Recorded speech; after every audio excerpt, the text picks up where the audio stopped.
Hare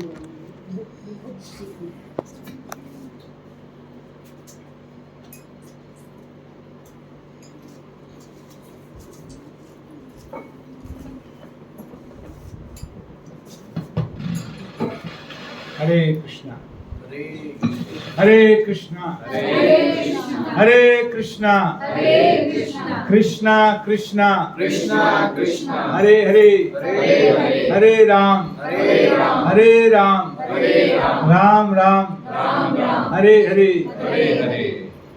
Jaya Radha Madhava Kunja Vihari. Jaya Radha Madhava Kunja Vihari. Jaya Radha Madhava Kunja Vihari.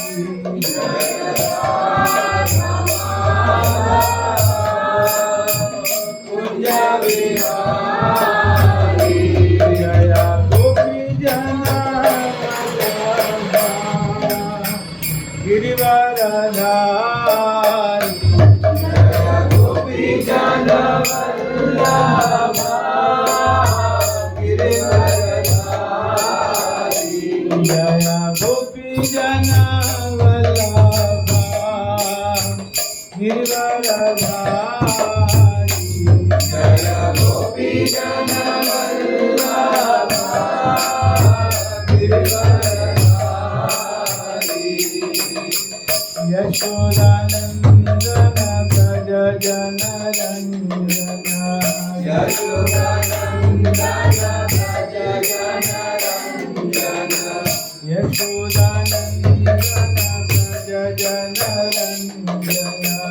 Yashodanandana Braja Jana Ranjana. Yamuna Tira Vanachari.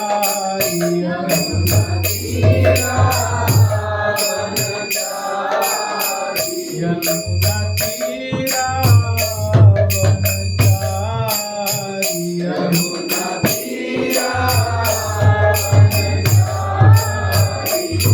Jaya Radha Prabhu Nityananda Advaita Gadadhar Shivasari Bhaktavinda.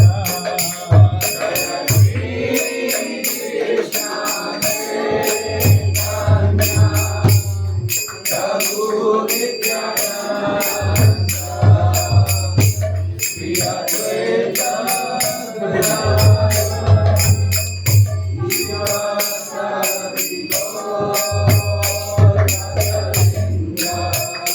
Hare Krishna, Krishna Krishna, Hare Hare, Hare Ram, Hare Rama, Rama Ram, Hare Hare.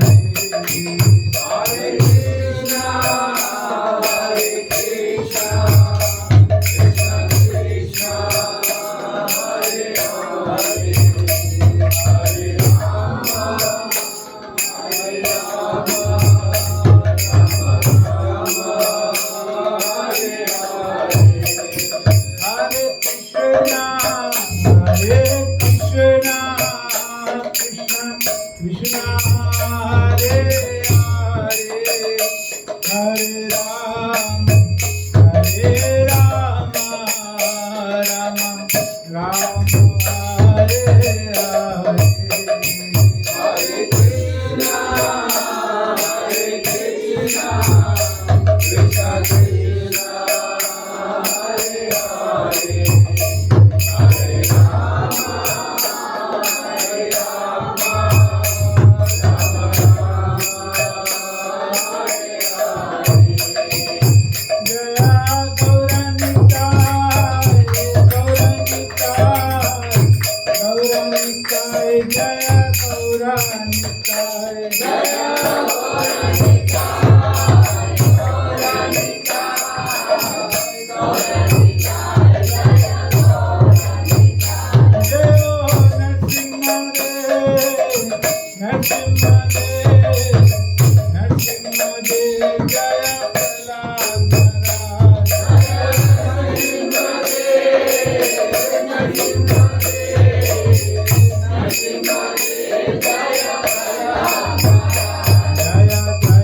Paramahamsa Parivrajakacharya Srimad सर his divine grace Abhay Charanaravinda Bhakti Vedanta स्वामी शीला प्रभुपाद की जय। नित्य लीला प्रविष्ट जय ओम विष्णुपाद परमहंस परिव्रजकाचार्य श्रीमद सर his divine grace Shri Bhakti Siddhanta Saraswati Goswami महाराज कृपा ठाकुर की अनंत कोटि वैष्णव वृंद की नामाचार्य श्री हरदास ठाकुर की प्रेम से कहो श्री कृष्ण चैतन्य प्रभु नित्यानंद श्री अद्वैत गदाधर शिवास आदि गौर भक्त वृंद की श्री श्री राधा कृष्ण गोपीनाथ श्याम कुंड राधा कुंड गिरिवर्धन धाम की मथुरा वृंदावन धाम की मायापुर नवदीप धाम की गंगा माई जमुना माई की भक्ति प्रदायिनी तुलसी महारानी की हरे कृष्ण महामंत्र की श्रीमद् भगवद गीता यथारूप की सभी एकत्रित भक्तों की जय जयकार हो।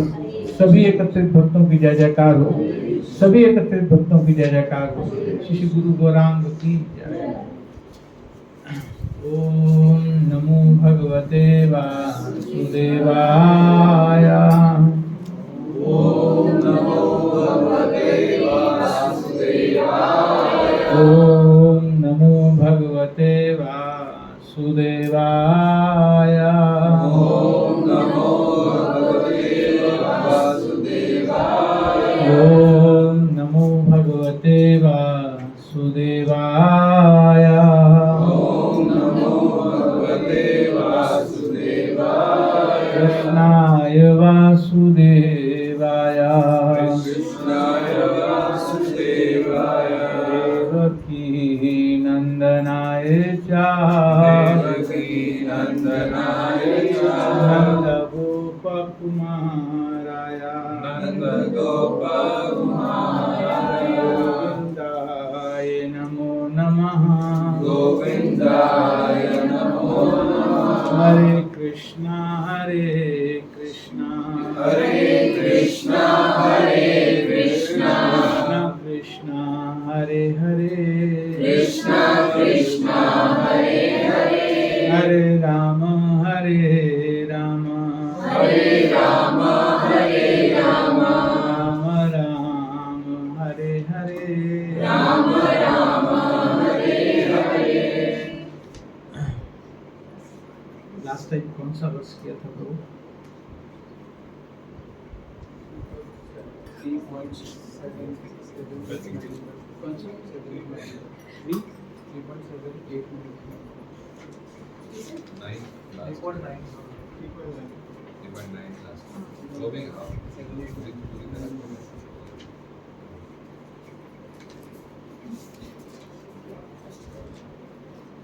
यज्ञार्थ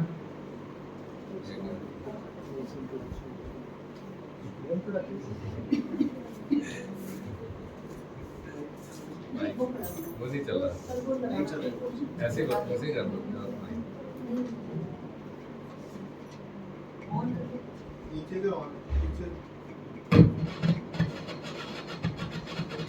हरे Krishna Hare Krishna. We are very fortunate today. आज हमें एसोसिएशन मिल रहा है बहुत ही सीनियर वैष्णव का। ग्रेस असित प्रभु की जय।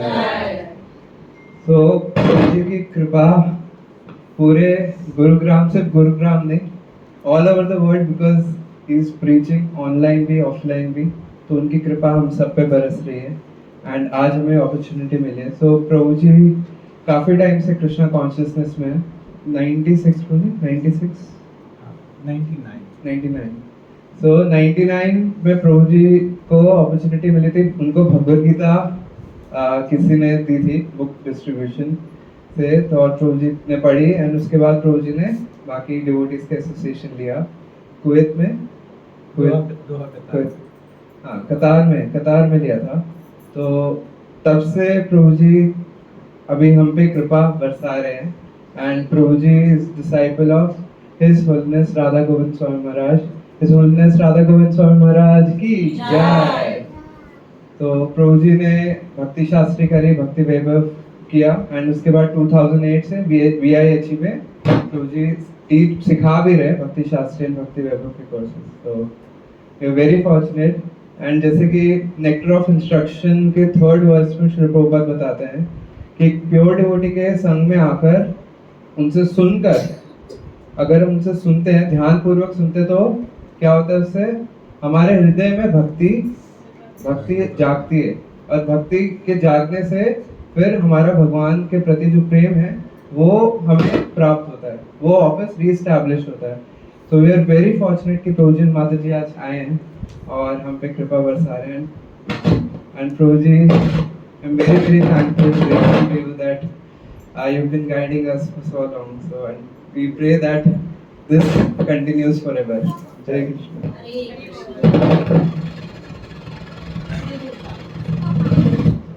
यज्ञात् कर्मणोऽन्यत्र लोकोऽयं कर्म बन्धना तदर्थं कर्म कौन्तेय मुक्तसंगा समाचरा।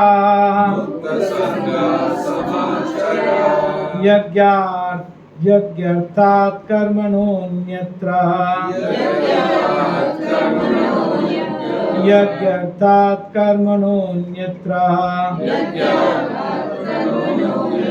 लोकोऽयं कर्म बन्धना तदर्थं कर्म कौन्तेय मुक्तसंगा समाचरा। यज्ञार्थात् कर्मणोऽन्यत्र लोकोऽयं कर्म बन्धना तदर्थं कर्म कौन्तेय मुक्तसंगा समाचरा।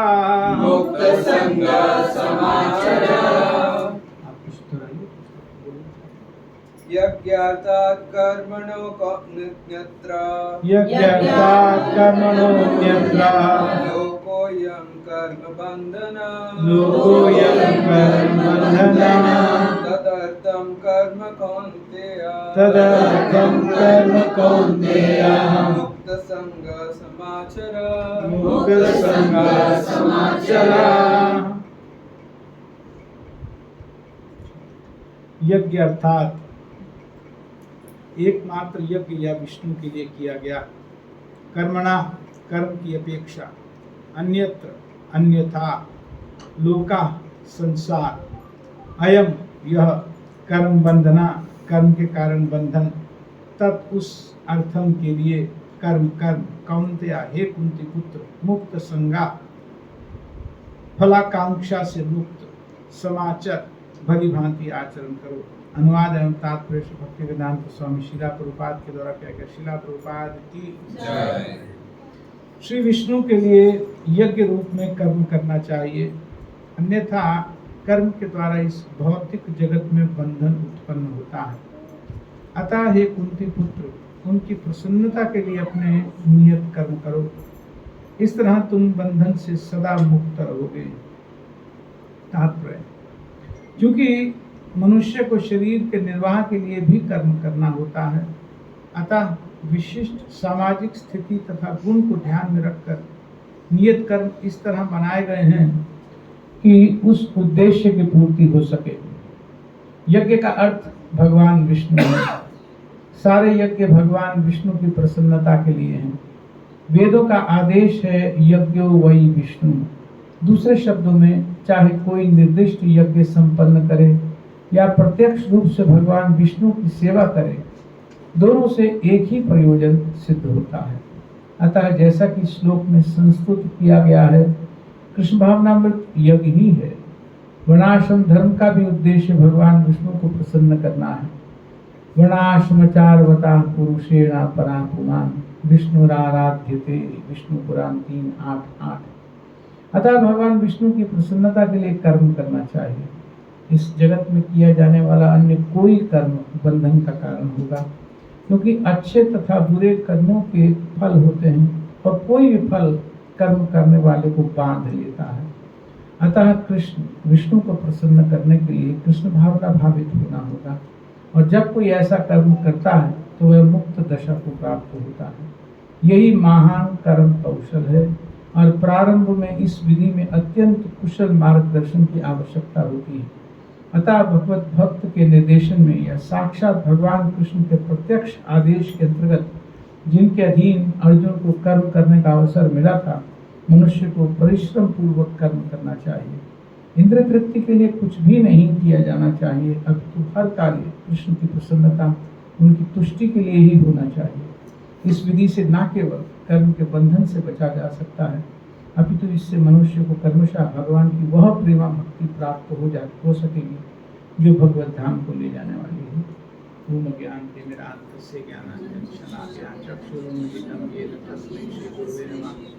मूकं करोति वाचालं पङ्गुं लङ्घयते गिरियत्कृपातमं श्रीचैतन्येश्वरं परमानन्दमाधवं वाञ्छाकल्पतरुभ्यश्च कृपा सिन्धुभ्येव च पतितानां पावनेभ्यो वैष्णवेभ्यो नमो नमः। जय श्री कृष्ण चैतन्य प्रभु नित्यानंद श्री अद्वैत गदाधर शिवासादि गौर भक्तवृंद। हरे कृष्णा कृष्णा कृष्णा हरे हरे, हरे राम राम राम।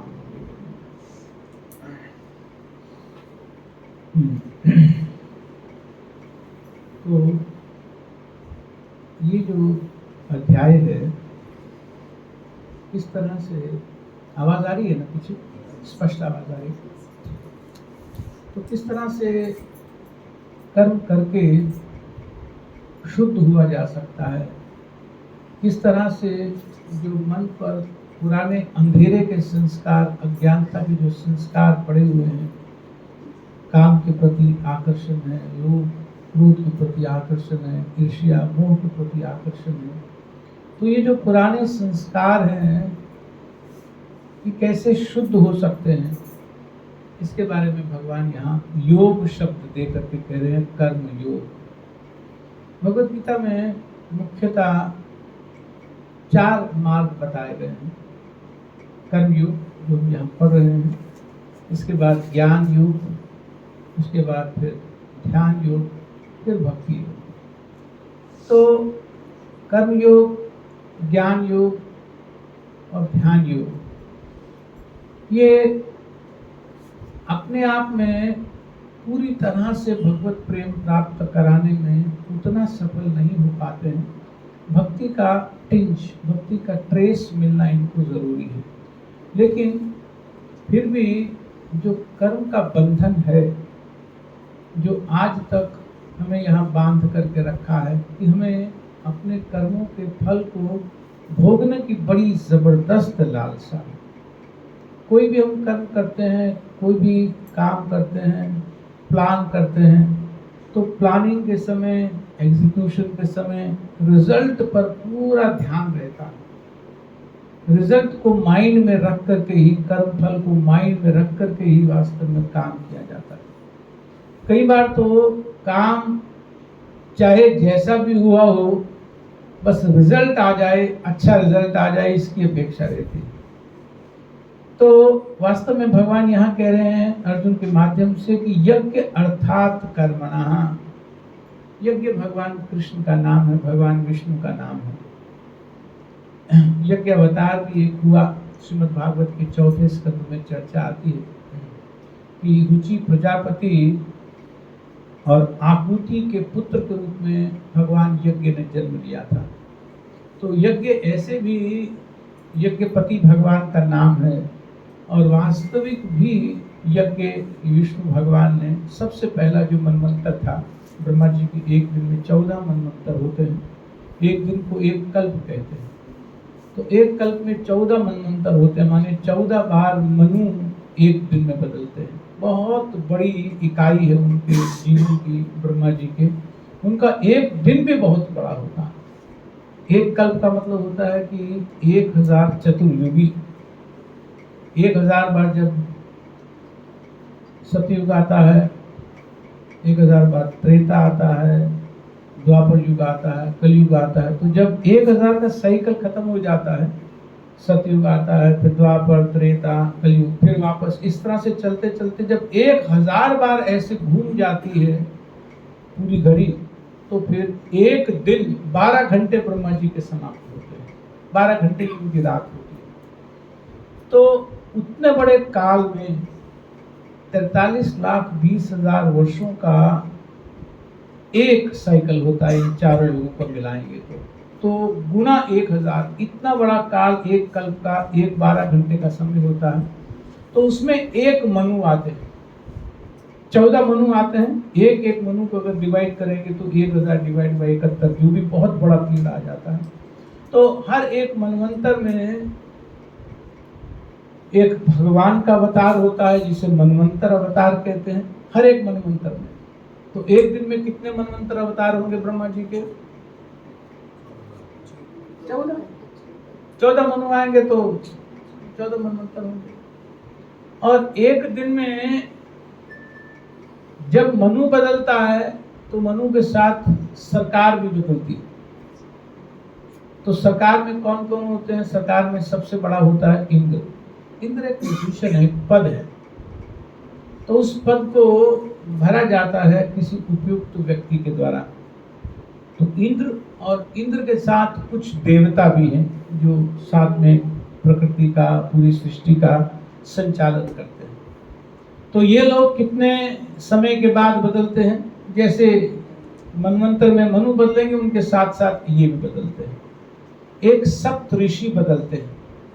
तो ब्रह्मा जी के एक दिन में 14 बार मनु बदलते हैं, 14 बार इंद्र बदलते हैं, 14 बार देवता बदलते हैं, 14 बार सप्तऋषि बदलते हैं, 14 बार मनु पुत्र, ये भी एक बहुत बड़ी पदवी मानी जाती है।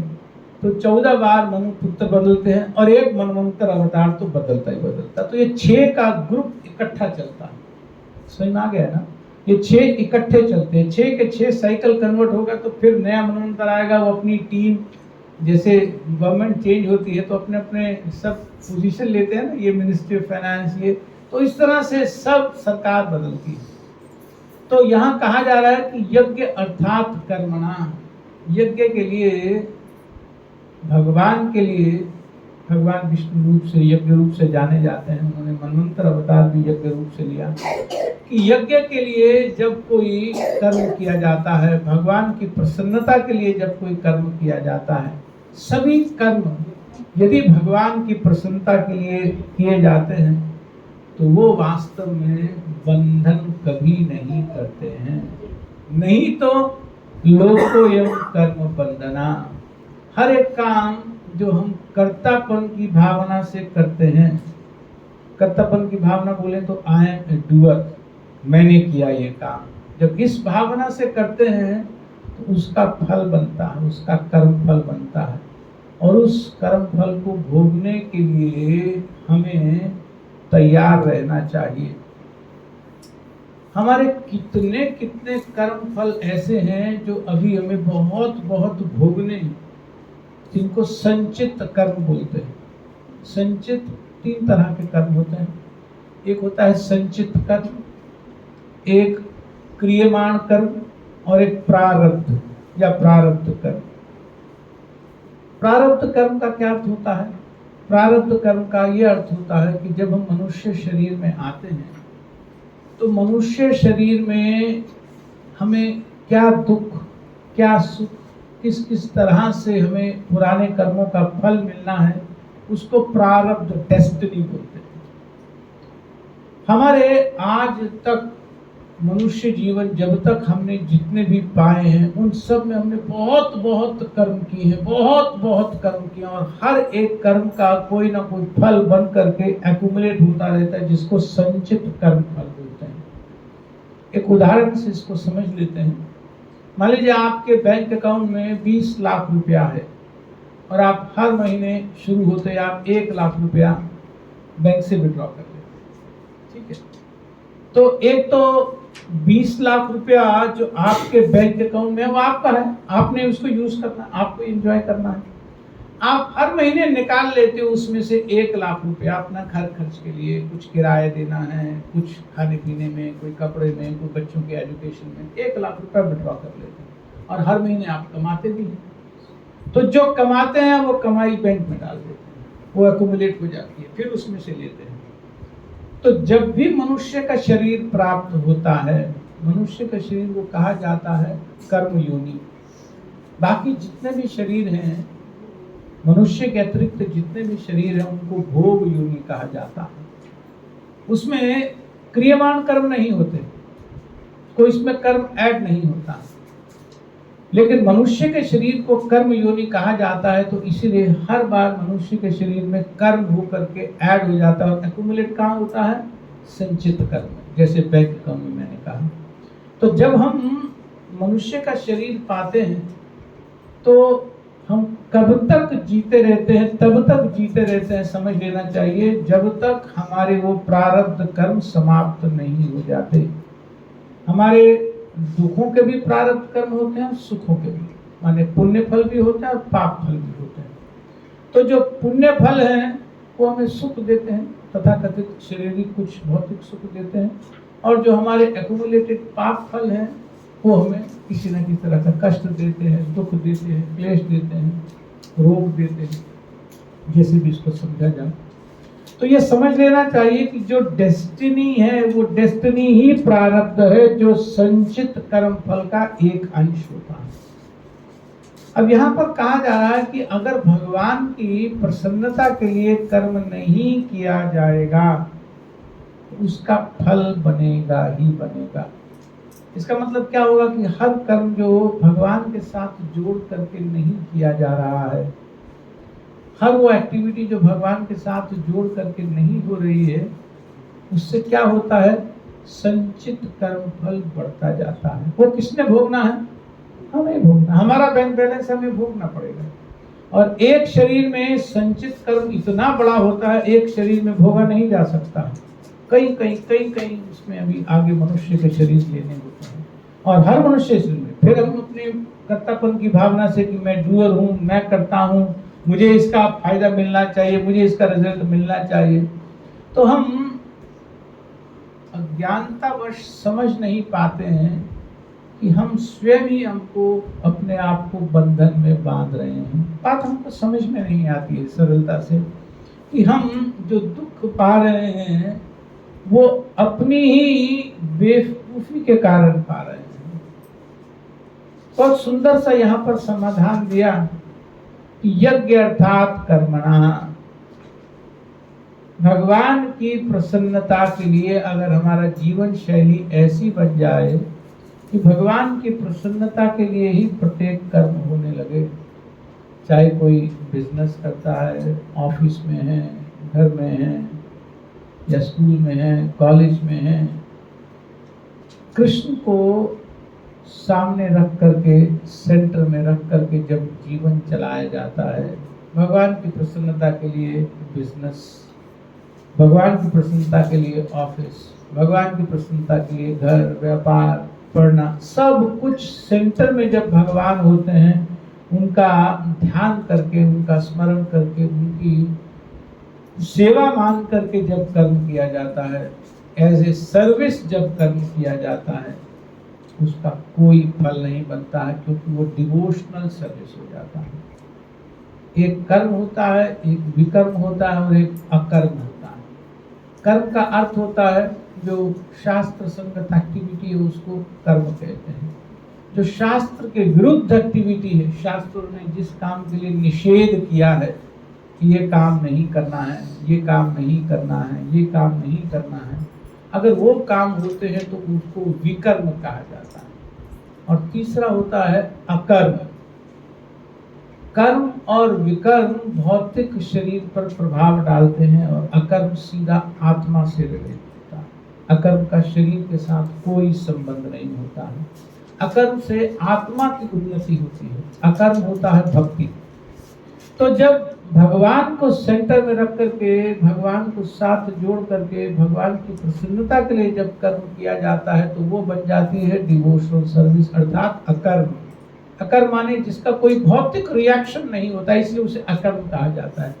आ लगा देते हैं हिंदी में तो रिवर्स हो जाता है कि नहीं? जैसे कर्म अकर्म, उल्टा हो गया। कर्म का कर्म फल बनेगा, कर्म का कोई कर्म फल नहीं बनता, माने वो आध्यात्मिक लेवल पर जुड़ता जाता है। आत्मा भौतिक नहीं है, हम लोग भौतिक नहीं, हम चिन्मय हैं, भगवान के अंश हैं। और भगवान के अंश अभी अपने आप को भौतिक शरीर मान रहे हैं। इस शरीर में मैं बुद्धि करते हैं, अहम ममेति, ये भावना रहती है, ये शरीर मेरा है। और शरीर के संबंध में जो कुछ भी है वो मम। शरीर को मैं मान करके शरीर के संबंध में मम की भावना रहती है कि ये मेरा है, मेरा घर है, मेरा परिवार है, मेरा बिजनेस है, ये समाज मेरा है। तो वो जो भावना एक अहंकार की भावना है, इस अहंकार की भावना को अंधेरे की या अज्ञानता की भावना कहा जा रहा है। ये बंधन का कारण बनता है, क्योंकि इसको कर्तापन, यद्यपि प्रकृति के गुण काम करते हैं, हम आगे पढ़ेंगे इस अध्याय में, कुछ श्लोकों के बाद जाकर के हम देखेंगे, तीसरे अध्याय के 26वें श्लोक में हम देखेंगे कि वास्तविक करता है प्रकृति के 3 गुण, रजोगुण, तमोगुण और सत्वगुण। अगर माना जाए कि इस प्रकृति में काम कौन कर रहा है तो बस ये 3 गुण काम कर रहे हैं, या तो सत्वगुण काम कर रहा है, या रजोगुण, या तमोगुण। गुण ही वास्तव में जीव से काम करा लेते हैं। चाहता है या नहीं चाहता है, जिस भी गुण का प्रभाव होता है, जिस भी गुण की इंटेंसिटी होती है, मान लीजिएगा सुबह का समय है, सतगुण में है तो व्यक्ति उठ जाता है, स्नान करता है, कुछ न कुछ मन शांत होता है, तो कुछ धार्मिक कर्म करना चाहता है। दोपहर धीरे धीरे बढ़ने लगती है तो रजोगुण प्रधान होने लगता है। रात का समय तो कुछ तमोगुणी एक्टिविटी, तमोगुण प्रधान होने लगता है। तो हर एक चीज इन 3 गुणों के डिवीजन में चल रही है। काल भी डिवीजन में चलता है। वस्तुओं में अगर हम देखें तो कुछ सत्वगुणी वस्तु होती है, कुछ रजोगुणी वस्तु होते हैं, कुछ तमोगुणी वस्तु। इस तरह से हर एक चीज, शास्त्र कहता है कि 10 तरह की चीजों में प्रभाव हम पर रहता है, और जिसमें डिवीजन किया जा सकता है कि इसमें सत्वगुण है, इसमें रजोगुण है, इसमें तमोगुण है।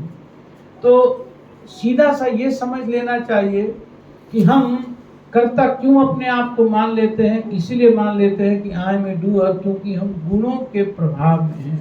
जो व्यक्ति गुणों के प्रभाव से हट जाता है, जिस पर गुणों का प्रभाव अब नहीं होता है, वो कभी भी स्वयं को कर्ता नहीं मानता। उसकी एक ही पहचान बच जाती है कि मैं भगवान का दास हूँ, इसी पहचान में रहता है। तो अब उसका जो अहंकार है, जब उसमें ऐसी पहचान आ जाती है कि मैं भगवान का दास हूँ, तो इसको कहते हैं कि अब उसका अहंकार शुद्ध हो गया। अहंकार तो रहता है, एक ईगो है और एक फॉल्स ईगो। एक वास्तविक मैं जो हूं, उसका मेरे मन में एक भावना रहनी चाहिए कि मैं भगवान का हूँ, मैं भगवान का दास हूँ, भगवान की सेवा करना मेरा धर्म है। इसको रियल ईगो कहते हैं। और एक होता है फॉल्स ईगो, जिसको अहंकार कहते हैं। तो हमारे कर्म फल बनने का कारण होता है फॉल्स ईगो, अहंकार, और अहंकार के कारण ही कर्म बंधन होता है। और भगवान यहाँ कह रहे हैं कि यज्ञ अर्थात कर्मणः, यज्ञ अर्थात माने अहंकार से हटा हुआ जो कर्म है, जिसमें स्वयं की पहचान होती है कि मैं कौन हूँ, मेरी क्या परिचय है, मैं किस तरह से किसका हूँ, मैं किसकी प्रसन्नता के लिए यहाँ पर जीऊँ, कैसे मैं यहाँ अपना व्यवसाय, अपना सब व्यवहार चलाऊँ।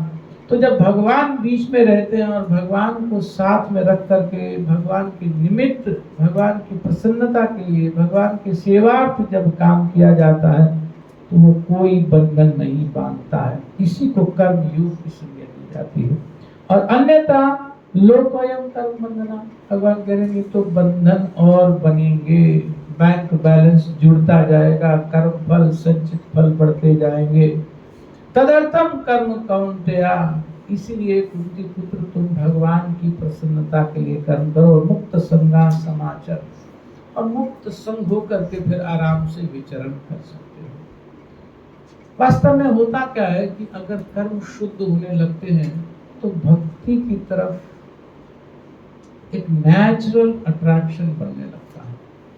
जिसके कर्म शुद्ध हो रहे हैं, जिसकी एक्टिविटी प्यूरिफाइड हो रही है, वो नेचुरली अट्रैक्ट होने लगता है। यदि पहले से भक्तों के संग में नहीं है तो अब वो अट्रैक्ट होने लगता है, और जब भक्तों की तरफ अट्रैक्ट होने लगता है तो उसको समझ में आ जाता है कि वास्तव में भगवान के साथ जो संबंध है, भगवान के प्रति जो शुद्ध भावना है, भगवान के प्रति जीव का जो वास्तविक स्थिति है, आत्मा की जो वास्तविक स्थिति है, वो किस तरह से पवित्र होकर के पूरी तरह से निखर सकती है, ये बात उसको समझ में आने लगती है। भक्ति का अर्थ होता है भगवान के विषय में सुनना। सबसे पहला कर्म भक्ति का है श्रवण कीर्तन, भगवान के नाम को सुनना, भगवान की कथा को सुनना, भगवान के संदेश को सुनना, भगवान के भक्तों के साथ भगवान की लीलाओं के बारे में श्रवण करना। तो नाम रूप गुण और लीला का जो श्रवण है या भगवान के विग्रह का दर्शन करना, ये भगवान को बंदी बना लेता है, भगवान को भक्त के हृदय में बंदी बना लेता है। भगवान का एक नाम है अजित। अजित का अर्थ होता है जिनको जीता नहीं जा सकता। अजित मतलब अजित, जीते नहीं जा सकते। तो शास्त्र कहता है कि भगवान है अजित, जिनको जीता नहीं जा सकता है।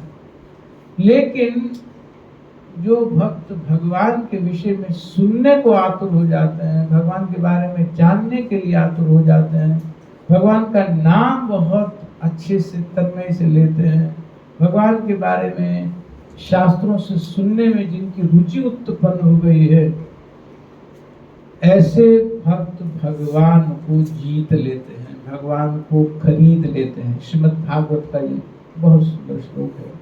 ब्रह्मा जी कहते हैं कि ज्ञाने प्रयास उद्पास्य नमन्ति एव जीवन्ति सम्मुखीरिताम भवदीय वार्ता, कि जो सम्मुखीरिता, जो संतों के, जो भक्तों से मुखरिताम, भक्तों के मुख से भवदीय वार्ता, आपकी वार्ताओं को, आपकी लीलाओं को, आपकी कथाओं को, आपके गुणों को सुनने का इच्छुक हो जाता है। ब्रह्मा जी भगवान कृष्ण को स्वयं वृंदावन में ये प्रार्थना स्तुति करते हुए कह रहे हैं कि जो भक्तों से प्रभु आपके बारे में सुनने का इच्छुक हो जाता है, लोलुप हो जाता है, जिसके मन में बड़ी प्रबल इच्छा बन जाती है कि मैं भगवान के बारे में जानूं, मैं भगवान के गुणों को सुनूं, कितने भगवान में करुणा की, कृपा के गुण हैं, भगवान कितने सुंदर है, भगवान किस तरह से अपने भक्तों के प्रति वत्सल है, ये सब जो भाव किसी भक्त के मन में बनते हैं, सुनने की इच्छा उसके हृदय में बलवती होती है, दृढ़ होती है। तो ब्रह्मा जी कह रहे हैं कि स्थाने स्थिते श्रुतिगताम तनुवांग मनोभी, ऐसा व्यक्ति जो अपने स्थान पर स्थित होकर आपके बारे में सुनता है, माने कोई बहुत अधिक इधर उधर भागना नहीं है। जैसे आपने यहाँ पर बहुत सुंदर ये सभा बिठाई, आसपास के भक्त आते हैं, स्थान स्थित, कहीं हम बहुत भाग नहीं रहे हैं सुनने के लिए, अपने यहाँ बैठ करके आसपास के लोग आते हैं, भगवान के बारे में सुनते हैं। तो स्थाने स्थिते श्रुतिगताम तनुवांग मनोभी, जो अपने शरीर से, मन से, वाणी से भगवान को नमन करते हुए, भगवान के सामने प्रणाम करते हुए, कथाओं के प्रति रुचि व्यक्त करते हुए, भगवान को भगवान के नाम के प्रति आस्था रखते हुए, विश्वास श्रद्धा रखते हुए जो अपना जीवन चलाने का प्रयत्न करते हैं, ब्रह्मा जी कहते हैं ये प्रायशो जितो अपि तैस्त्रिलोक्या, कि जो अजित है, जो जीता नहीं जा सकता है, ऐसा व्यक्ति भी आपको जीत लेता है यदि आपके विषय में सुनने का वो लोलुप हो गया, यदि आपके विषय में सुनने का इच्छुक हो गया। तो जो भगवान की भक्ति में आ जाते हैं वो अपने आप कर्म योग से भक्ति योग में परिवर्तित, जो कर्म योग में ठीक ठीक आगे प्रोग्रेस कर रहे होते हैं वो अपने आप भक्ति योग में आ ही जाते हैं। भगवान के कई भक्त हैं जो बांध लेते हैं भगवान को, जैसे मैंने अभी आपको बताया कि प्रायशो जितोपि त्रिलोक्या, किस त्रिलोकी में यद्यपि भगवान अजित है, उनको जीता नहीं जा सकता है, फिर भी वो भक्त जो भगवान के बारे में सुनते हैं वो बांध लेते हैं। कई तरह की कथाएं बहुत प्रसिद्ध हैं। एक मेरे मन में एक कथा आ रही है, मैं सोचता हूँ सुना देता हूँ। एक महाराष्ट्र की एक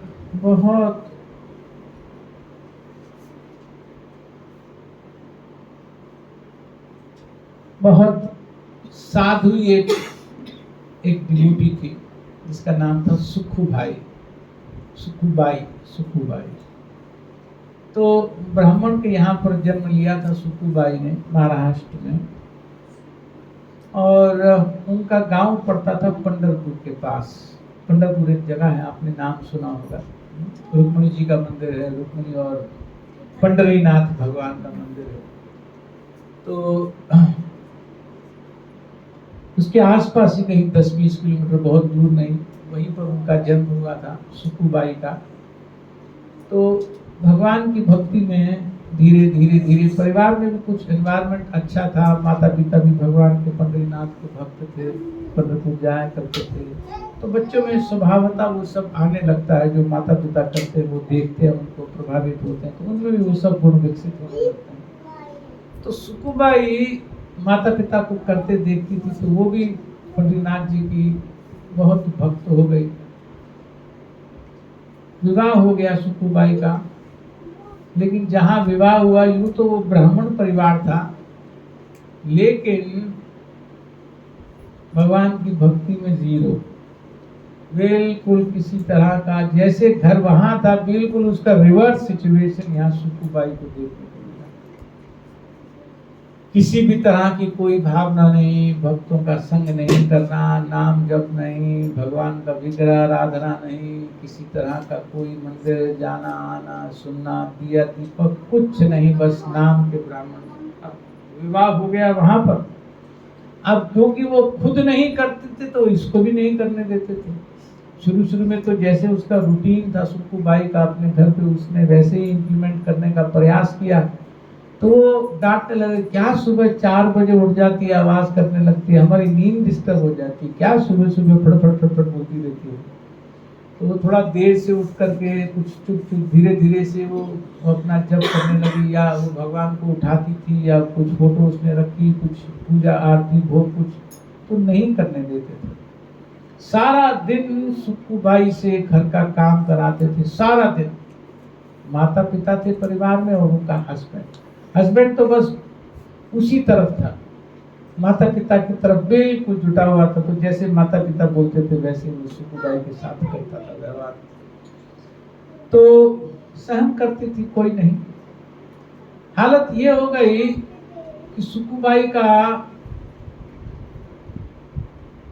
किसी भी तरह भगवान के साथ उनका भक्ति होते हुए देखते थे तो उसको मारना शुरू कर दिया कि भक्ति बिल्कुल यहाँ कर नहीं सकती, ये टाइम खराब नहीं कर सकती अननेसेसरली अपना। तो इस तरह से 2, 4, 6 महीने, 1 साल निकल गया। बड़ा कष्ट में सुखुबाई जीती रही, सहन करती रही, लेकिन फिर भी क्योंकि भगवान के साथ जिसका एक बार संबंध बन जाता है, भगवान में जिसमें आस्था आ जाती है, वो वापस छूटती नहीं है जल्दी। ये ऐसी प्रॉब्लम है। हमारे कृष्ण 3 जगह से टेढ़े, त्रिभंग ललित है, एक बार जो उनमें फंस जाता है वो निकल नहीं सकता। तो सुखुबाई तो बहुत मन से, श्रद्धा से, आस्था से बहुत भगवान की सेवा में रहती थी, तो छूट तो सकता नहीं था, लेकिन यहाँ करने की अनुमति नहीं थी। लेकिन उसके मन में बड़ा रहता था कि मैं किसी तरह से भक्तों का संग पाऊं, किसी तरह से भक्तों के साथ रह करके भगवान के बारे में सुनूं। बिल्कुल अनुमति नहीं रहती थी उसको, कोई नहीं अप्रूव करता था। तो सारा दिन वो घर का काम करती थी सुक्कूबाई। पानी भरने के लिए नदी से पानी लाना पड़ता था, सारा समय चूल्हा चौका घर की व्यवस्था, इसी के ऊपर घर का सारा काम था। एक बार की बात है, जो दिन आजकल चल रहे हैं बस इसी के आसपास दिन थे कुछ। महाराष्ट्र में क्या कल्चर है, बहुत लोग आज भी एक विशेष एकादशी आती है जिसको आषाढ़ एकादशी बोलते हैं। अभी जो इस एकादशी को छोड़कर जो अगली एकादशी आएगी ना, एक एकादशी तो शायद 15 को या कब है, 14 को, और दूसरी एकादशी जो आएगी इसके बाद शायद 30 को आएगी या 31, जो भी एकादशी है उसको आषाढ़ की एकादशी बोलते हैं। तो आषाढ़ की एकादशी पर पंढरपुर में बद्रीनाथ जी के मंदिर में लगभग सारा महाराष्ट्र पहुंचता है। इतना उनका महानता उस दिन की पंढरपुर में बद्रीनाथ जी की, विठल भगवान की, कि लगभग सब उस दिन दर्शन करना चाहते हैं। मैं सुन रहा था एक दिन कि पंढरपुर में उन 2-3 दिन का जो उत्सव होता है एकादशी के पास, कम से कम 30, 40, 50 लाख लोग दर्शन के लिए आते हैं। इतना बड़ा उत्सव होता है। छोटा सा मंदिर है, बहुत बड़ा मंदिर नहीं है, लेकिन बहुत लाखों लाख लोग आते हैं और 80% आज भी पैदल आते हैं। आसपास 200-150 किलोमीटर से लोग 2-3 दिन 4 दिन चल करके भी आते हैं, और दर्शन करने के बाद चाहे फिर बस से जाएंगे, ट्रेन से जाएंगे, लेकिन जब आते हैं तो पैदल ही चल के आते हैं। तो बहुत उनके मन में श्रद्धा है, आस्था है। तो एक दिन की बात है कि ये नदी पर पानी भरने गई हुई थी। कौन? सुक्कूबाई नदी पर पानी भरने गई हुई थी। तो उसने देखा कि बहुत लोग निकल करके पंढरपुर की तरफ जा रहे थे। बहुत लोग निकल करके जा रहे थे। दूर नहीं था, जहाँ उसका विवाह हुआ था वो भी 30, 40, 50 किलोमीटर के एरिया में था, लेकिन लोग तो बहुत पहले से ही चलना शुरू कर देते। मान लो कोई 200 किलोमीटर आ रहा है तो वो तो 3-4 दिन पहले शुरू करे। एक दिन में कितना चलोगे? 40 किलोमीटर, 50, इससे ज्यादा क्या चलोगे? तो बहुत दूर दूर से भी लोग आते थे। पूना के पास है ये जो पंढरपुर स्थान है, पूना से थोड़ा दूर है। तो लोग नागपुर से भी आएंगे, अकोला से भी आएंगे, पूरे महाराष्ट्र से आते थे, साउथ से भी, इधर से, बस पैदल ही आते थे। तो उस समय उसने देखा कि सब लोग जा रहे हैं, पंढरपुर जा रहे हैं। उसकी बड़ी इच्छा होती थी कि मैं भी एक बार अब पंढरपुर के दर्शन करके आऊँ। बहुत समय हो गया मैं बद्रीनाथ के दर्शन नहीं किए, बहुत दिन हो गए थे, जाने देते नहीं थे, भक्ति करने नहीं देते। तो बड़ी इच्छा इसके मन में हुई, लेकिन पानी भरने आई हुई थी, मन में सोच करके वापस आ गई। अगले दिन फिर जब पानी भरने गई तो और अधिक लोग देखे जाते हो, क्योंकि अब तो बढ़ते जा रहे थे, वो एकादशी आने वाली थी, तो अब तो लोग ज्यादा से ज्यादा आना शुरू कर रहे थे। उसके मन में आया कि यही तो है बद्रीनाथ जी, जल्दी जल्दी भाग के आ जाऊंगी, शाम तक वापस आ जाऊंगी तो पता नहीं चलेगा। तो चल दी, सुबह सुबह निकली थी पानी लाने के लिए। रास्ते में लोगों को जाते हुए देखा, तो किसी एक मंडली के साथ जो तेजी से चल रही थी, 10, 15, 20 किलोमीटर तक तो पहुंच जाऊंगी, 2-3 घंटे में पहुंच जाऊंगी, 4 घंटे में पहुंच जाऊंगी, शाम तक वापस आ जाऊंगी दर्शन करके। तो उसके गांव के किसी व्यक्ति ने देख लिया कि ये तो मंडली में जाकर के शामिल हो गए। उसने तुरंत आकर के माता जी को रिपोर्ट दी, प्रभु जी को रिपोर्ट दे रहे, वो तो गई वहां पर, वो तो भागे पीछे पीछे रही, तो साध्वी बन जाएंगे, तो पता नहीं क्या क्या बन जाएगी। वो भागे और उसे मारपीट करके वापस ले आए। अब उनके मन में ये था कि रोज पानी भरने जाती है, आज हमने रोक दिया, पता लग गया, समाचार आ गया तो हमने रोक दिया। तो रोज हम तो काम करते नहीं, काम तो यही करती है सारा, कल भी पानी यही लाएगी, परसों भी पानी यही लाएगी, अभी तो उत्सव में समय है, अभी तो पानी तो कभी भी निकल सकती है। तो उन्होंने कहा कि ठीक है, पानी तो तुम 3-4 दिन का इकट्ठा ले आओ, और उसके बाद उसको बांध दिया। किसको? सुक्कूबाई को बांध दिया। उसको पूरी निगरानी में रखते थे कि जब तक ये आषाढ़ की एकादशी चली नहीं जाएगी तब तक इस पर पूरी निगरानी रखेंगे, इसको अब जाने नहीं देना। बात समझ में आ रही है ना? अब इसके मन में बड़ी इच्छा थी कि नहीं मुझे जाना है पंडितनाथ के दर्शन करने। मैं ये भगवान कैसे बंध जाते हैं मैं इसके बारे में बता रहा हूँ। अब रुक्मिणी द्वारकाधीश तो भक्तों के भाव को पूरी तरह से समझते हैं। भगवान कृष्ण तो भक्तों के साथ भक्त वत्सल है।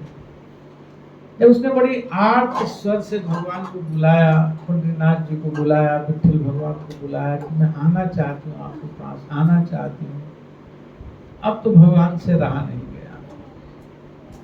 तो हुआ क्या कि एक स्त्री आई, बंधी हुई थी। ये कौन?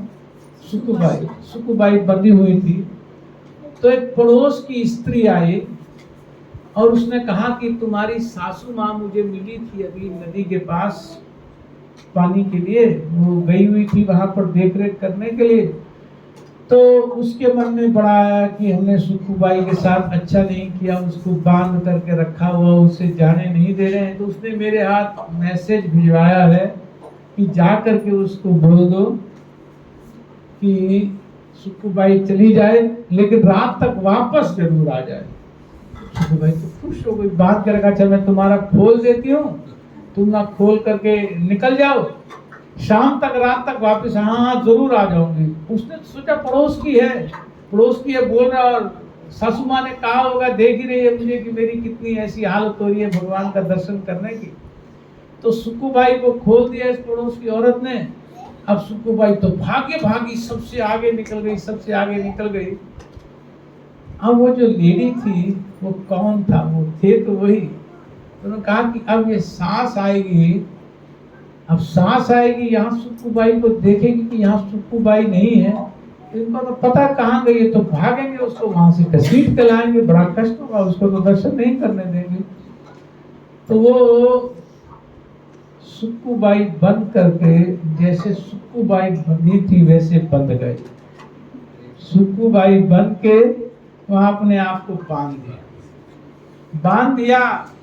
सास जैसे आती थी उसको रोज लताड़ती थी, काम ठीक नहीं करता था तो पति भी मारता था, कुछ भी उसकी हालत होती थी। शाम को उसको खोल देते थे, अब कहाँ जाएगी रात को, सारा दिन बंधन में रखते थे, शाम को खोलते थे। थोड़ा सा घर का काम काज भी करेगी और थोड़ा सा खाना चूल्हा चौका भी करेगी, सफाई भी करेगी, काम वही करेगी लेकिन दिन भर बंधेगी, शाम को थोड़ा सा। अब ठाकुर जी मार भी खाते थे और खाना भी बनाते थे, चूल्हा चौका भी करते थे, सफाई भी करते थे, सब काम करते थे, फिर दोबारा बांध देते थे उनको। जब काम घर का सारा सेट हो गया फिर सुकुबाई को बांध देते थे घर वाले। लेकिन एक परिवर्तन ये हो गया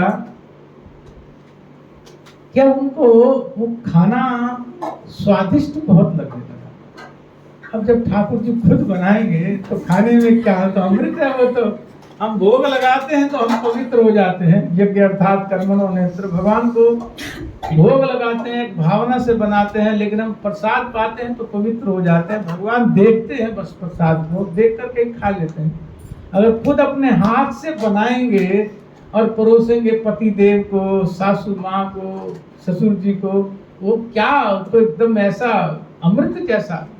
तो उनको लगता कि तो बहुत जबरदस्त बन रहा है। तो वो उनका मन भी धीरे धीरे धीरे सुकुबाई के प्रति परिवर्तित हो रहा था। इधर सुकुबाई की क्या हालत हुई, यहाँ तो ठाकुर जी को सुबह बांध देते थे 5 बजे और शाम को खोलेंगे 7 बजे 8 बजे, जब जाने की कोई सब। सारा दिन ठाकुर जी बंधे हुए हैं, रस्सी से बंधे हैं। रात को फिर काम करना है 2-4 घंटे। और फिर उधर क्या हुआ कि जब सुकुबाई वहां पहुंची तो भगवान का जब दर्शन किया तो एकदम पागल हो गई, एकदम पूरी तरह से जैसे भाव विभोर हो जाते हैं वैसे भाव विभोर हो जाए। पूरी तरह से भाव विभोर होकर के कभी गाने लगती थी, कभी नाचने लगती थी। पूरी उसको भूल ही गया कि मुझे आज वापस जाना है। आज निकल गया, कल निकल गया, परसों निकल गया, कई दिन निकल गए। अब सुकुबाई वहां है और ठाकुर जी वहां है, तो घर वालों को तो कोई चिंता नहीं है, घर का काम तो चल रहा है, पता भी कुछ नहीं है। अब यहां हुआ क्या, एक दिन वो इतना भगवान के सामने उसने नृत्य किया, इतना नृत्य किया, इतना नृत्य किया भगवान के सामने कि नृत्य करते करते करते करते उसने प्राण त्याग दिए। वहीं भगवान विठल नाथ के सामने उसने प्राण त्याग दिए। अभी रुक्मिणी जी को तो चिंता हो गई, यहाँ से गए हुए हैं 4-5 दिन हो गए, अभी तक तो भरोसा था कि चलो आ जाएंगे, ये जाएगी तो आ जाएंगे, आई जाएंगे, ये पहुंची तो। अब रुक्मिणी जी को तो बड़ी चिंता हो गई, अब क्या करें, ये तो बड़ी गड़बड़ हो गई कि नहीं हो गई। अब रुक्मिणी जी तो हो गई भगवान से, वो तो जाने नहीं देंगे वहां से, और अगर उन्होंने वहां पता लग गया तो वो तो बड़ी मुश्किल हो जाएगी। उनका रुक्मिणी जी को चिंता होने लगी, अब मैं करूं क्या। तब तक क्या हुआ कि सुक्कूबाई के गांव का कोई ब्राह्मण आया हुआ था और उसकी नजर उस दिन नृत्य करते हुए सुक्कूबाई पर पड़ गई, और ये भी उसने देख लिया कि ये नृत्य करते करते इसने अपने प्राण छोड़ दिए। अब गांव की है, गांव की बहू है, और वापस 20-25-30 किलोमीटर थोड़ी शव लेकर के जाएंगे, ब्राह्मण है, वो भी ब्राह्मण है। तो उसके मन में आया कि ये काम करना चाहिए कि जब तक सूचना भेजेंगे, वहां से आएंगे, कोई ये सब बातचीत होगी, इसकी जो मृत शरीर है भगवान के सामने इसने शरीर छोड़ा है, तो इसको प्रॉपर ढंग से इसका संस्कार तो कर देना। तो वहां जाकर सब कहानी बता दूंगा, भाई ऐसे ऐसे आई थी, 3-4 दिन से थी यहाँ पर, और इस तरह से करके बहुत ऊंची अवस्था में, भक्ति की अवस्था में इसने ठाकुर जी के सामने प्राण छोड़ दिए। और उस समय धाम पर शरीर छोड़ा, तो धाम से बाहर क्या निकालना था, तो हमने धाम में संस्कार कर दिया, उनको भी ठीक प्रतीत होगा। तो वो ब्राह्मण संस्कार करके गांव में चला जाता है। यहाँ पर सब खत्म हो रहा था, यहाँ काम भी करके, और उसके बाद वापस चला जाता है। अभी तक रुक्मिणी जी को तो बड़ी चिंता हो जाती है, तो काम बड़ा गड़बड़ हो जाएगा, ये तो ठाकुर जी वापस ही नहीं आएंगे, कभी भी वापस विठल नाथ जी वापस ही नहीं आएंगे।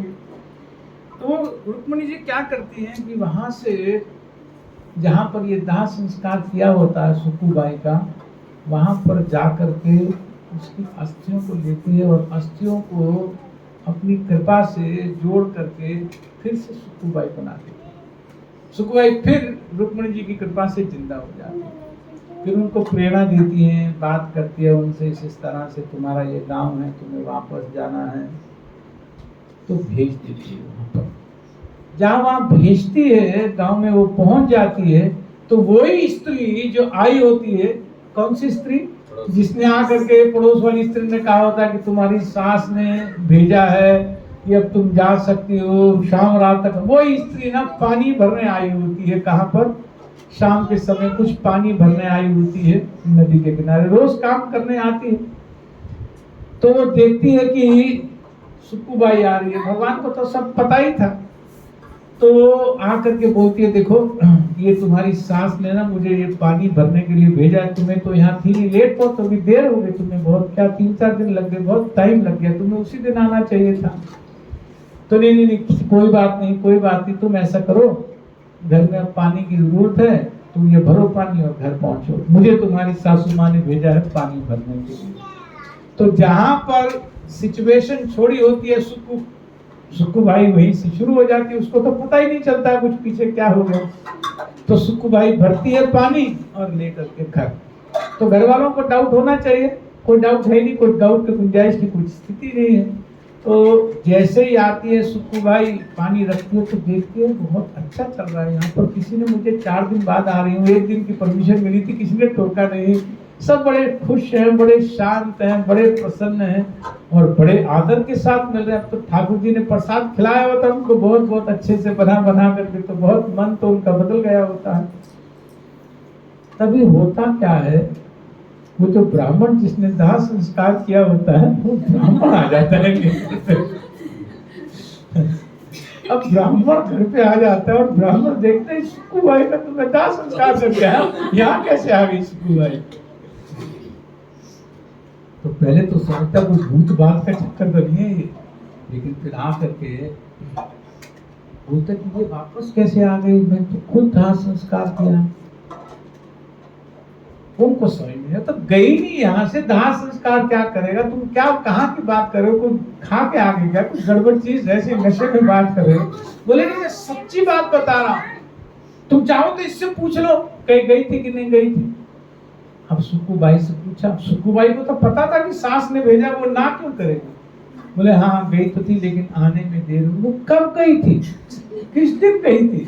बोले मैं तो उस दिन 4 दिन 6 दिन हो गए, उस दिन पहले गई थी तो, पर मुझे वहां पर याद नहीं है, मैं तो भगवान के सामने गिर गई, फिर कैसे क्या हुआ, मैं क्या हो गया मुझे, मैं कैसे, वो मुझे सब कहानी याद नहीं। यहाँ से जाना याद है, वहां पर भगवान का दर्शन याद है, भगवान की कृपा याद है, मैं बहुत नृत्य करती थी वो सब याद है, लेकिन फिर मुझे आगे की कोई चीज याद नहीं है। उसके बाद मुझे इतना पता है कि मुझे एक स्त्री ने कहा कि ऐसे ऐसे करके तुम्हारा घर है तो वहां जाओ, उस तरह। मुझे बीच का कुछ ध्यान नहीं है कि उसके बीच में क्या हुआ।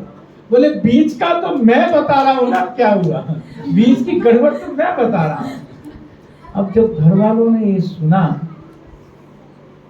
कि ये वहां थी तो यहाँ कौन था, यहाँ कौन था, तो उनको फिर सारी बात समझ में आ गई। उसके बाद तो वो बहुत सुक्कूबाई के प्रति ऐसे आश्रित हो गए, सुक्कूबाई के प्रति इतनी आस्था के साथ जीवन बिताने लगे। तो मैं इस सार में बात ये कह रहा था कि कई बार भगवान के साथ जो जुड़ा हुआ होता है, भगवान के प्रति जो समर्पित हो जाता है, विश्वास के साथ श्रद्धा में भक्तिमय जीवन बिताता है, चाहे वो दुख में है, कष्टों में है, लेकिन कभी ये नहीं सोचना चाहिए कि भगवान हमें नहीं देख रहे हैं या भगवान का हमारी तरफ ध्यान नहीं है। कितना कष्ट पा रही थी सुक्कूबाई, कितना दुख पाती थी सुक्कूबाई, जाने की कितनी इच्छा थी पंढरपुर। तो यद्यपि वो दुख पा रही थी, लेकिन उसके दुख को साक्षात भगवान ने अपने ऊपर लेकर के दिखाया। लिया कि नहीं लिया? सुक्कूबाई की इच्छा पूरी हुई, भगवान के दर्शन की थी। भगवान ने कुछ इस तरह से सारी सिचुएशन क्रिएट की कि वहां वो दर्शन करने भी गई, वहां भक्तों का संग भी किया, बहुत अच्छे से कुछ दिन बिताए भी, लेकिन पीछे से मार खाई किसने? मार तो पड़ी रही थी, अंडर तो पड़ी रहे थे, दुख तो मिल ही रहा था, क्लेश तो मिल ही रहा था। सुक्कूबाई को तो कुछ नहीं पता ना तो सुक्कूबाई को किसी से जाने की परमिशन मिली। किसने ऑर्गेनाइज की परमिशन? ठाकुर जी की कृपा से हुआ। उसके बाद भेजने के लिए किसने वो निमित्त बनाया? कौन थी वो स्त्री बन करके जो आई थी? वो भी भगवान स्वयं थे। वहां पर भगवान के सामने भगवान ने एक और उसका शरीर भी छुड़वा दिया, अपने स्मरण में अपना शरीर भी छुड़वा दिया। पीछे भी कोई कमी नहीं आई, कोई कभी पीछे से बड़ी दिक्कत आ गई सुक्कूबाई के बिना, सब पागल हो, बल्कि और खुश हो गए सारे, और प्रसन्न हो गए, और भगवान के प्रति आस्था बढ़ गई। देखा जाए तो सारे एपिसोड में दुखी कौन हुआ? या तो रुक्मिणी जी दुखी हुई या भगवान कृष्ण दुखी हुए। भक्तों को तो सुख दिया। देखने में हमें कई बार ऐसा लगता है या लग सकता है कि भक्त पर बहुत दुख आ रहा है, हमें अपने ऊपर भी लगता है कि भगवान देख नहीं रहे हैं, भगवान सुन नहीं रहे हैं, हम पर कृपा नहीं कर रहे हैं, लेकिन वास्तव में भगवान चिंतित रहते हैं भक्तों के लिए। इसी को कहा जाता है अजित और जीत लेना।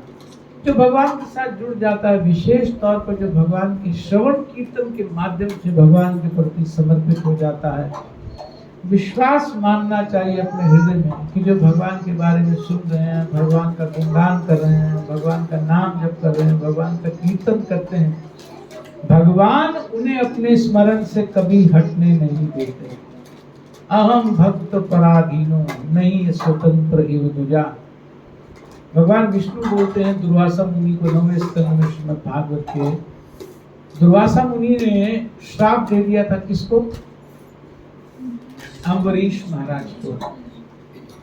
एकादशी का दिन था, बहुत बड़े सम्राट थे अम्बरीश महाराज, एकादशी का व्रत पूरा निर्जल एकादशी रखते थे।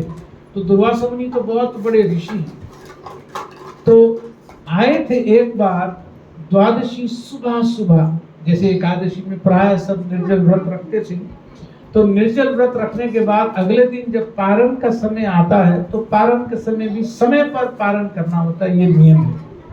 तो सुबह सुबह अपने 10,000 शिष्यों के साथ आए थे कौन? दुर्वासा मुनि। तो दुर्वासा मुनि आए थे, तो द्वादशी का समय था, राजा के पास आएंगे इतना बड़ा मुनि, हालांकि राजा वैष्णव भक्त है, लेकिन राजा का ये कर्तव्य है कि जब मुनि आए तो उसको स्वागत करे, उनके सब शिष्यों को भोजन। तो उसने निमंत्रित किया कि सबको आइए, बस सब पारण का समय होने वाला, अब आप आइए पारण कीजिए, प्रसाद तैयार है। तो बोले नहीं, बस अब हम स्नान करके आते हैं, स्नान करते आते ही प्रसाद पाएंगे। तो दुर्वासा मुनि अपने 10,000 शिष्यों को लेकर के जमुना में स्नान करने के लिए गए। स्नान करते करते उनको थोड़ी देर हो गई, वहां पर देर हो गई तो पीछे से एक निश्चित अवधि होती है जिसमें द्वादशी का पारण करना होता है। जैसे एकादशी का मान लो, जैसे सूर्योदय पर द्वादशी, कई बार बहुत कम समय होता, आधा घंटा भी नहीं होता, बहुत कई बार 2-2, 3-3, 4-4 घंटे होते, कई बार तो बहुत ही 10, 15, 20 मिनट का समय होता। तो बहुत कम समय था और दुर्वासा जी आ नहीं रहे थे। अब अतिथि भावना से वो पहले खाना भी नहीं चाहते थे। कौन? महाराज अम्बरीश। लेकिन हुआ क्या कि साधुओं ने, जो उनकी मंत्रिमंडल में थे या जो उनके साथी थे, उन्होंने बोला कि महाराज आप एक बिंदु पानी का आप टच कर लीजिए तो आपका पारण हो जाएगा। आप पानी बाद में पी लेना, खा बाद में लेना, एक बूंद जल की आप ले लीजिए ताकि निर्जल व्रत इस ड्यूरेशन में समाप्त हो जाए। वो एक बूंद पानी की भी नहीं लेना चाहते थे, नहीं जब तक अतिथि नहीं आएंगे तब तक मैं नहीं लूंगा।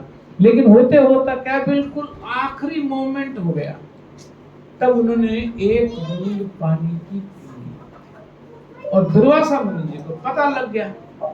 ये राजा अपने आप को बहुत मानता है, अरे हम आए 10,000 संतों के साथ, शिष्यों के साथ, हमने कुछ खाया नहीं, इसने पहले खा लिया। वो श्राप देने के लिए बिल्कुल एक वो भस्म करने के लिए अपनी शिखा में से उन्होंने एक अग्नि प्रज्वलित की और तुरंत मारना चाहते थे। किसको? अम्बरीश महाराज को। लेकिन भगवान का जो विष्णु चक्र है, जो भगवान का चक्र है, वो भक्तों के ऊपर कभी भी विपत्ति नहीं आने देता। तो जैसे ही उन्होंने वो अग्नि निकाल करके इसकी तरफ फेंकी, शाप देते हुए उसे मारने का जब प्लान बनाया दुर्वासा जी ने, तो तुरंत भगवान का जो चक्र है उसने सबसे पहले तो उस अग्नि को समाप्त किया और फिर दुर्वासा जी के पीछे पीछे उनको मारने के लिए चक्र दौड़ रहा। दुर्वासा जी तो भाग रहे हैं, बहुत बड़े मुनि। पहले ब्रह्मा जी के पास गए, शिव जी के पास गए, सबने हाथ जोड़ दिए, भैया ये चक्र है, हमारे बस की बात नहीं है, विष्णु चक्र है। तो जब दोनों ने हाथ जोड़ दिए कि हम कुछ नहीं कर सकते, कई देवताओं के पास भी गया, इंद्र के पास गया, सबके पास गया, कुछ सोल्यूशन नहीं हुआ। तो फिर शिव जी ने सजेशन दिया कि भैया दाएं बाएं जाने से कुछ नहीं होगा, जिसका चक्र है उसके पास जाओ, वो काम कर देगा। तो उसके बाद फिर वैकुंठ में दुर्वासा जी पहुंचते हैं, भगवान को प्रणाम करते हैं, बचाओ। तब जल रहा होता शरीर, चक्र माने कि बिल्कुल 10,000 डिग्री सेंटीग्रेड बिल्कुल शरीर पर पीछे पड़ा हुआ, इतनी हीट एमिनेट हो रही होती है उसमें से। तो भगवान को जब वो निवेदन करते हैं कि ये सुदर्शन चक्र से आप मेरी रक्षा करो, मेरे को कुछ जला दिया, तो भगवान तब बोलते हैं कि अहम भक्त पराधीन हूँ। ये दुर्वासा जी, मैं भक्तों को अब पराधीन हूँ, मैं स्वतंत्र नहीं हूँ। मुझे तो मेरे भक्त अपने हृदय में बंदी बना करके रखते हैं, मेरी तो क्या औकात है। तो वास्तविक जो स्थिति है ये भगवान ने भी स्वीकार की और भक्तों के जीवन से भी हमको समझ में आता है कि भक्ति करने से, भगवान के साथ जुड़ जाने से, भगवान के साथ अपने सभी कर्मों को जोड़ देने से, जैसे यहाँ आया यज्ञ अर्थात कर्मणा, अपने सारी एक्टिविटी में जो सेंटर पॉइंट बनाना चाहिए। हम लोग मान लीजिए ऑफिस जाते हैं, तो हमारे ऑफिस में ओनर कौन है? वास्तविक ओनर कौन है हमारे ऑफिस का? भगवान है। योग भोक्तारं यज्ञ तपसाम सर्वलोक महेश्वर, सबका महेश्वर, सबके ईश्वर, सबके कंट्रोलर कौन है? वो तो भगवान ही है। तो हम इस भावना से जब अपने ऑफिस में जाएं कि वास्तव में मैं भगवान की सेवा करने जा रहा हूँ, हम कभी भी लेट नहीं पहुंचेंगे अपने ऑफिस में, कभी भी काम से मन नहीं चुराएंगे। क्यों? भगवान की सेवा करने जा रहा हूँ। उसी तरह से घर में भी अगर पालन करना है परिवार का, बच्चों का, सबका, इस भावना से कि भगवान की सेवा मान करके परिवार पालन करना है। किचन में माता जी जाती हैं तो मैं भगवान के लिए भोग बना रही हूँ। वो जो भावना भगवान को सेंटर में रख करके सभी कर्म करने की जो भावना है, वो बंधन आने नहीं देती है कर्मों का। जब कर्मों का बंधन नहीं आता है तो बंध जाते हैं कौन? ठाकुर जी बन जाते हैं। उस भक्त के हृदय में आकर के ठाकुर जी बंदी हो जाते हैं, भगवान बंदी हो जाते हैं, भगवान जीत लिए जाते हैं। इसी को कहा जाता है मुक्त संगा समाचरा, कि वो भक्त वास्तव में पूर्ण शुद्धता के साथ निर्मल भक्ति करता हुआ जीवन व्यतीत करता है। बस इन कुछ शब्दों के साथ में यहाँ वाणी को विराम देता हूँ। श्रीमद् भगवद गीता यथारूप की, अनंत कोटि वैष्णव वृंद की, शिला प्रभुपाद की, निताय गौर प्रेमानंद। किसी का कोई प्रश्न या कुछ डाउट पूछ सकते हैं या कुछ कमेंट? क्वेश्चन था कि जैसे अकर्म जो है, तो क्या वो वाकई में जो संचित फल है उसको भी नष्ट कर देता है, या वो रहते ही हैं और कर्म का अलग रहता है? देखिए, जो भगवान की भक्ति है ना, भक्ति रसायन सिंधु में रूप गोस्वामी पाद कहते हैं कि जब शुद्ध भक्ति प्रारंभ होती है, जस्ट बिगिन होती है, तो वो जो शुद्ध भक्ति है वो सारे के सारे कर्मों को जला देती है। संचित कर्म भी जला देती है, प्रारब्ध कर्म भी जला देती है, क्रियमाण कर्म भी जला देती है, प्रारब्ध भी जला देती है। जो हम अभी भोग रहे होते हैं ना, शरीर रहने तक जो भोगेंगे उन सबको प्रारब्ध बोलते हैं। इस पूरे शरीर की जो डेस्टिनी है उसको प्रारब्ध, जो कर्मों पर ही चलती है, हमारे कर्म फलों से चलती है। और जो एक्युमुलेटेड स्टॉक है उसको भी समाप्त कर देती है। और इस शरीर में रह करके जो हमने कर्म की है उसको भी समाप्त कर देती है। क्यों समाप्त कर देती है? उसके पीछे एक भावना समझनी चाहिए। हमें कर्म बंधन के थ्रू पनिश किया जा रहा है इस भौतिक जगत में। देह मिलती है, देह किस कारण से मिलती है? कुछ फल भोगने होते हैं, कुछ भोग भोगने होते हैं, इसलिए देह मिलती है। एक अपॉर्चुनिटी भी होती है, मनुष्य के शरीर में आते हैं तो धीरे धीरे ज्ञान प्राप्त करके, भक्ति करके अपने आप को शुद्ध करने की अपॉर्चुनिटी होती है। और इस भौतिक जगत को हम भोगना चाहते हैं तो इसलिए कर्म को बंधन बना करके पुण्य फल भोगने के लिए अपॉर्चुनिटी, जिसको सुख कहा जाता है। तो सार बात यह है कि ये सारा का सारा जो कर्म चक्र चल रहा होता है वो इसीलिए चल रहा होता है क्योंकि जीव अभी भगवान के प्रति आकर्षित नहीं हुआ होता है। जीव अपने स्वरूप के प्रति किसी तरह की कोई परिचय अभी उसको प्राप्त नहीं होता है। उसका अहंकार ही प्रबल होता है। वास्तविक जो उसकी ईगो है, जो रियल ईगो है, वो अभी मैनिफेस्ट नहीं हुई होती है। जिस भक्त में अहंकार कम हो रहा है, रियल ईगो जिसकी मैनिफेस्ट हो रही है, जिसका भगवान की तरफ ध्यान बढ़ रहा है, उसको फिर क्यों बंधन में रखना है? इस बंधन का रियल पर्पस क्या है? शुद्ध करना। अगर कोई व्यक्ति शुद्ध हो ही रहा है तो फिर क्यों उसकी पीठ पर डंडे मारने हैं? उसको ये डंडे मार के तो शुद्ध ही करना। शुद्ध तो हो ही रहा है, वो बिल्कुल ठीक डायरेक्शन पे चल रहा है। जब घोड़ा सही मार्ग पर जा रहा है उसे डंडा मार करके कुछ करना चल रहा है ना, तो सही चल रहा है। तो जो व्यक्ति भगवान की तरफ मुड़ गया, जुड़ गया और शुद्ध भक्ति करने का प्रयास कर रहा है, शुद्ध भक्ति का मतलब ये है कि जो यहाँ बताया गया है, जो वास्तव में हृदय से समझ रहा है कि मैं भगवान को सेंटर में रख करके अपना जीवन ठीक ढंग से चला सकता हूँ, ये मेरे स्वरूप के अनुकूल है, ये मेरा स्वभाव है, मैं भगवान का दास हूँ, जीवेरा स्वरूप हो नित्य कृष्ण दास। उसको ये बात समझ में आने लगती है कि मेरा भगवान के साथ ही रियल कनेक्शन है। और उस कनेक्शन को रिवाइव करके वो भगवान के साथ जुड़ रहा होता है, अग्रसर हो रहा होता है, दीपन कर रहा होता है अपने भक्ति को। तो ऐसे के जीवन में कर्म बंधन क्यों बांधना है? वो तो मुक्त होकर के जाएगा ना। इसलिए भगवान कहते हैं कि अहम त्वाम सर्व पापेभ्यो मोक्षयिष्यामि मा शुचा। मैं तुम्हें सभी पापों से मुक्त कर दूंगा। सर्वधर्मान परित्यज्य माम एकम शरणं व्रज। मेरी शरण में आओ, मैं सब तरह के पापों से तुम्हें मुक्त कर दूंगा। सब तरह के पापों से मुक्त करने का मतलब क्या? कर्मफल से मुक्त कर दूंगा। तो जैसे ही किसी में भगवान के प्रति शुद्ध भक्ति प्रारंभ होने लगती है, भगवान को शरणागत हो जाता है वो व्यक्ति, तो उसको उसके प्रारब्ध कर्म अब आगे और नहीं काटने पड़ते हैं। वो जो बीज होते हैं, जो प्रारब्ध के जो बीज है, कर्म फल, हर एक फल के बीज होता है ना, बीज ही तो वृक्ष बनता है, फल आते हैं। तो वो जो बीज है, हमारे आचार्य कहते हैं, वो बीज जो सरेंडर कर देता है उसके रोस्ट हो जाते हैं। रोस्टेड जो बीज हैं, सीड्स होते हैं।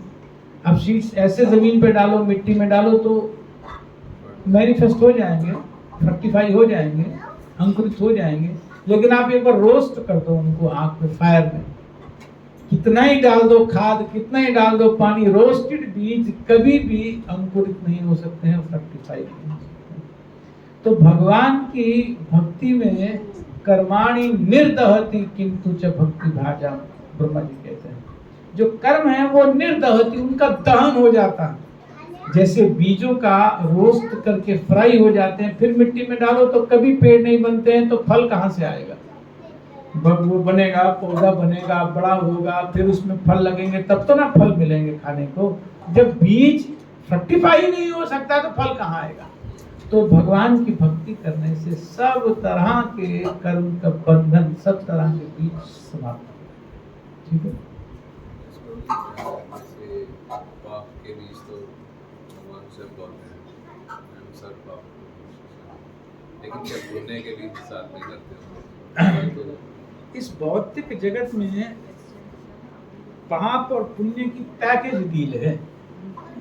अब मान लो अगर हमारे पाप के बीज खत्म हो गए, तो डू यू वांट कि हमें पुण्य का फल मिले? पुण्य का फल लेने के लिए क्या चाहिए? शरीर चाहिए। क्या आत्मा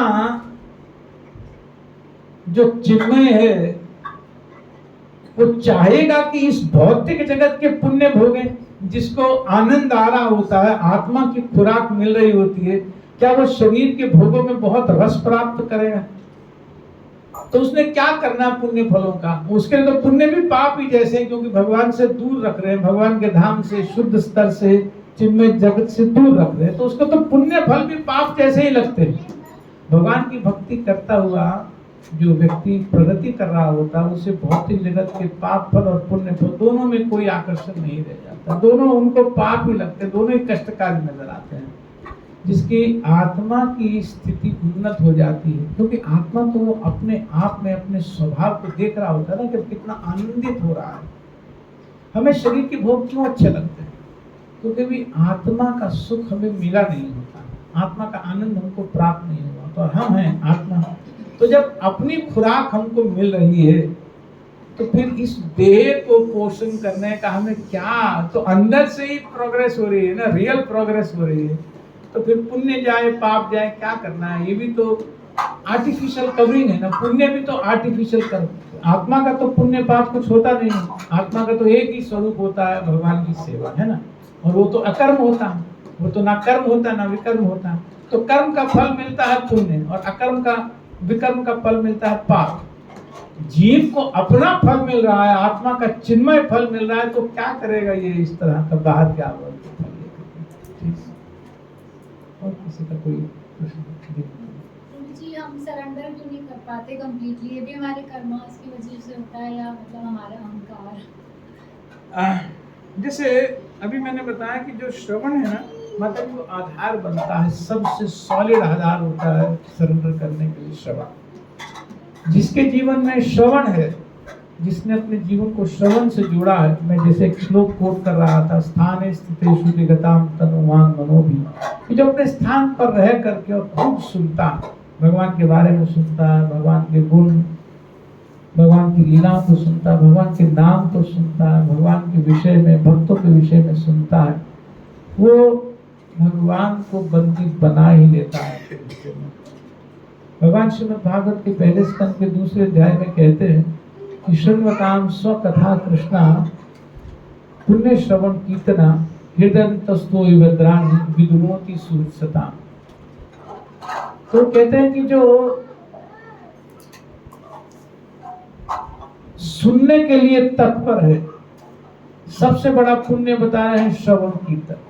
कृष्णवताम स्व कथा, जो भगवान की कथा सुनने के लिए तत्पर रहता है, हमेशा तैयार रहता है, वो बहुत बड़ा पुण्य कर रहा है। भौतिक पुण्य नहीं कर रहा, अपने ऊपर कृपा कर रहा है। तो जब वो सुनता है, तत्परता से सुनता है, अटेंटिवनेस से सुनता है, एक मनस से होकर के सुनता है, तो उसके कान के मार्ग से जब नाम प्रवेश करता है, ये जब कथा प्रवेश करती है, तो सीधा हृदय में जाती है। और जब वो हृदय में जाती है, तो हृदय में सफाई शुरू करती है। और सफाई कौन करते हैं? श्रीमद् भागवत कहती है कि भगवान खुद कथा के माध्यम से हृदय में प्रवेश करते हैं और भक्त के हृदय से सफाई शुरू करते हैं। तो काम क्रोध सब भगवान साफ करते हैं, हृदय से निकाल देते हैं। हमें भगवान को सरेंडर करने से कौन रोक रहा है? हमारे काम, हमारी डिजायर्स रोक रही हैं, हमारी जो टेंडेंसी है वो हमको रोक रही है। 6 चीजें रोक रही है वास्तव में, काम क्रोध लोभ मत मात्सर्य हमको रोक रहा है। भगवान की कथा, भगवान का नाम इतना प्रबलता के साथ हृदय में प्रवेश जब करने लगता है, भक्त सिंसियरली उसको अटेंटिवली सुनने लगता है, जिस भक्त के जीवन का मर्म, जीवन का उद्देश्य, जीवन का लक्ष्य भगवान के बारे में सुनना हो जाता है, वो तो बांध ही लेता है भगवान को अपने हृदय में, वो तो बिल्कुल सरेंडर कर ही देता है। तो जब हमें प्रायोरिटी समझ में आने लगती है विशेष तौर पर कि भगवान के विषय में सफिशिएंटली सुनना, कान थकने नहीं चाहिए, इतना सुनना चाहिए, थकना नहीं चाहिए। बस सुनते सुनते जैसे अमृत आ रहा हो, हम भगवान का नाम सुन रहे हैं, कथा सुन रहे हैं, तो बस रुके नहीं, चलती रहे चलती रहे। पढ़ रहे हैं तो भी बोल बोल कर पढ़े ताकि इसको हम सुन पाए, नहीं तो रिकॉर्डेड आचार्यों की, प्रभुपाद जी की, अच्छे भक्तों की सुनते रहना चाहिए, खूब खूब खूब सुनना चाहिए भगवान के बारे में, फिर सरेंडर। तभी तक सरेंडर हमको दूर लग रहा है जब तक हमने अपने आप को इस रीति से, इस प्रोसेस से, इस श्रवण प्रक्रिया से ठीक ठीक बांधा नहीं। ठीक है, और किसी का कोई प्रश्न? श्रीमद् भगवद गीता यथारूप की, शिला प्रभुपाद की, अनंत कोटि वैष्णव वृंद की, निताय गौर प्रेमानंदे। बहुत बहुत धन्यवाद है प्रभु जी, आपने बुलाया, इतना सुंदर दर्शन सबको हो रहे हैं, बहुत अच्छा है। कृपा आपने, हरे कृष्ण। प्रभु की जय, श्री राम प्रभुपाद की। So much, thank you.